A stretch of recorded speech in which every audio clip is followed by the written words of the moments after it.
قل بفضل اللہ و برحمتہ فبذالک فلیفرحوا، اے محبوب آپ فرما دیجئے کہ اللہ کی رحمت اور اس کی نعمت پر خوشی کا اظہار کرنا چاہیے۔ اللہ کی سب سے بڑی نعمت اللہ کے نبی صلی اللہ تعالیٰ علیہ وسلم ہے، سب سے بڑی رحمت حضور اکرم صلی اللہ تعالیٰ علیہ وسلم ہے۔ جب عام نعمتوں پر اللہ رب العزت خوشی کا اظہار کرنے کا حکم دے رہا ہے تو جو سب سے بڑی نعمت ہیں حضور اکرم صلی اللہ تعالیٰ علیہ وسلم، ان کے میلاد پر بھی خوشی کا اظہار کرنا، ان کا تذکرہ کرنا، یہ بھی اللہ رب العزت کو محبوب ہے، اور اس کا فائدہ بھی بزرگان دین نے اٹھایا ہے۔ جیسا کہ علامہ ابن جوزی نے اپنی کتاب کے اندر لکھا، وَجَعَلَ لِمَنْ فَرِحَ بِمَوْلِدِهِ صلی اللہ علیہ وسلم حجابا من النار وسترا، جو شخص اللہ کے نبی صلی اللہ تعالیٰ علیہ وسلم کے میلاد پر خوش ہوتا ہے، اللہ رب العزت اس کے اور جہنم کے درمیان ایک حجاب اور ایک پردہ بنا دے گا۔ وَمَنْ أَنْفَقَ فِي مَوْلِدِهِ صلی اللہ علیہ وسلم درہما کان المصطفیٰ صلی اللہ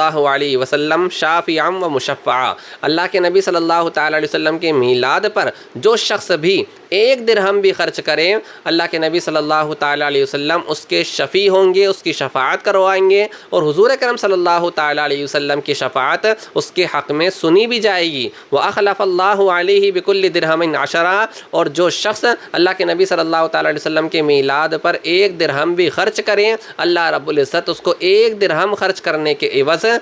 10 درہم عطا فرمائے گا، یعنی اس کے مال میں بھی برکت ہوگی۔ تو اللہ رب العزت میلاد منانے والوں کے درمیان پردہ بھی بنا دیتا ہے جہنم سے، ان کو جہنم سے نجات بھی دیتا ہے۔ اسی طرح جو میلاد مصطفیٰ پر خوشی کا اظہار کرتے ہیں، اپنا پیسہ خرچ کرتے ہیں، اچھے کام میں اسے لگاتے ہیں، اللہ کے نبی صلی اللہ تعالیٰ علیہ وسلم اس کی شفاعت بھی کروائیں گے، اور حضور کی شفاعت اس کے حق میں سنی بھی جائے گی۔ اسی طرح اللہ رب العزت اس کے مال میں بھی برکت عطا فرمائے گا۔ اسی طرح آپ آگے ارشاد فرماتے ہیں، لَوْ لَمْ يَكُنْ فِي ذَلِكَ إِلَّا إِرْغَامُ الشَّيْطَانِ وَإِدْعَامُ أَهْلِ الْإِيمَانِ، یعنی اس طرح خرچ کرنے میں، اللہ رب العزت کی بارگاہ میں مال دینے میں، رسول اللہ صلی اللہ تعالیٰ علیہ وسلم کے میلاد پر خرچ کرنے میں، سوائے شیطان کو رسوا اور ذلیل کرنے کے اور اہل ایمان کو خوش کرنے کے، انہیں تقویت پہنچانے کے علاوہ کوئی اور عمل نہیں ہے۔ یعنی شیطان ان کاموں سے ناراض ہوتا ہے اور اہل ایمان ان کاموں سے خوش ہوتے ہیں۔ تو وہ عالم دین جو تقریباً آج سے 800 یا 900 سال پرانے ہیں، وہ اس بات کو لکھ رہے ہیں۔